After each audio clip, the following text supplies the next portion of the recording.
Europe Soir. Pardon, moi j'ai pas d'amis. Il n'y a pas que des cons dans la magistrature. Hein. J'écoute Europe numéro 1. Laurent Bazin sur Europe 1. Bientôt 8h24 sur Europe 1. J'articule bien parce que j'ai failli me planter. Bonsoir Benjamin Muller. Bonsoir Laurent, bonsoir à tous. C'est l'heure de votre zapping, bien évidemment. On a beaucoup parlé aujourd'hui du sommet de demain entre Trump et Kim Jong-un. Oui, aujourd'hui on en a parlé en Chine, aux États-Unis, au Mexique et sur LCI. Que se tiendra dans quelques heures le sommet Trump-Un.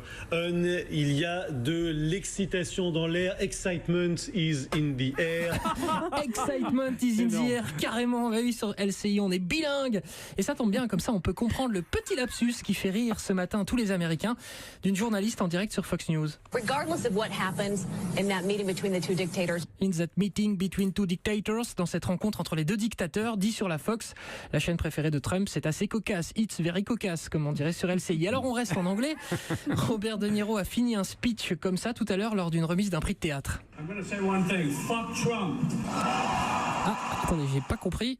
I'm going to say one thing. Fuck Trump. Fuck Trump, qu'est-ce que ça peut bien vouloir dire? Sans doute sur LCI, nous ferons la traduction. Alors revenons sur cette chaîne, on en dit quoi de ce grand meeting de demain? On a là deux personnages absolument ahurissants qui ont à peu près les mêmes références culturelles. C'est-à-dire ils se nourrissent de la même manière, c'est au hamburger.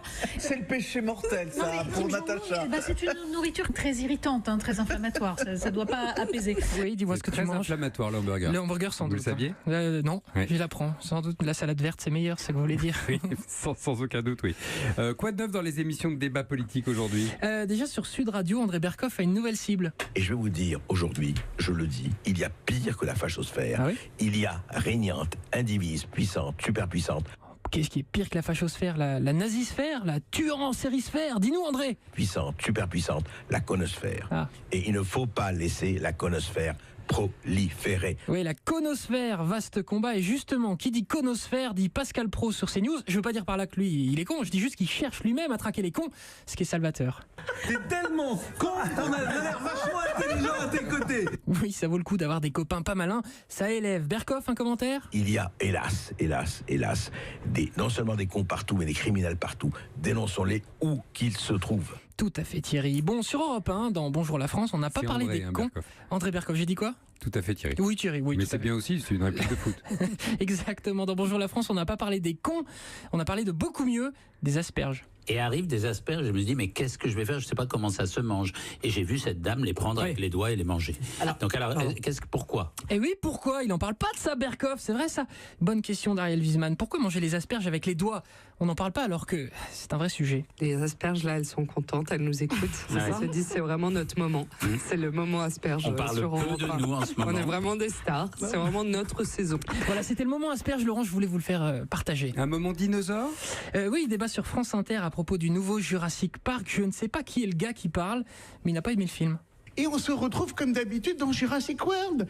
Des cons qui vont encore cloner des dinosaures, qui vont encore les écraser. Mais oui, mon gars, mais c'est ça Jurassic Park, t'avais cru quoi? Mais qu'ils arrêtent de cloner ces œufs de dinosaures, mon sang. On peut pas foutre la paix à l'ADN des dinosaures. Non mais c'est quand même, ça fait 4 épisodes qu'ils se font massacrer par des dinosaures qu'ils ont clonés. Ils peuvent pas regarder les autres épisodes dans l'avion comme tout le monde, non? Ouais, il a raison, encore une histoire de con, si j'ai bien compris. Alors un autre commentaire maintenant sur un autre film, dans la même émission, on se dit qu'être critique ciné, franchement, c'est un métier à part. C'est très laid, c'est très bête, ça n'en finit pas. C'est un très mauvais film parce qu'il y a des montgolfières, il y a une montgolfière dedans, et dès qu'il y a une montgolfière dans un film, c'est un navet. Voilà, c'est la fameuse règle de la montgolfière, très connue à Hollywood. Un dernier mot peut-être sur Jurassic Park? Puis évidemment, les animaux écartés du gris de la Oui, c'est cage. pas faux. Bonne critique. Bonne soirée. Bon film, Laurent. Vous aussi, merci infiniment et au revoir, comédie. Il le fait un peu mieux, je À demain, Benjamin. Oui, ça, sans aucun doute.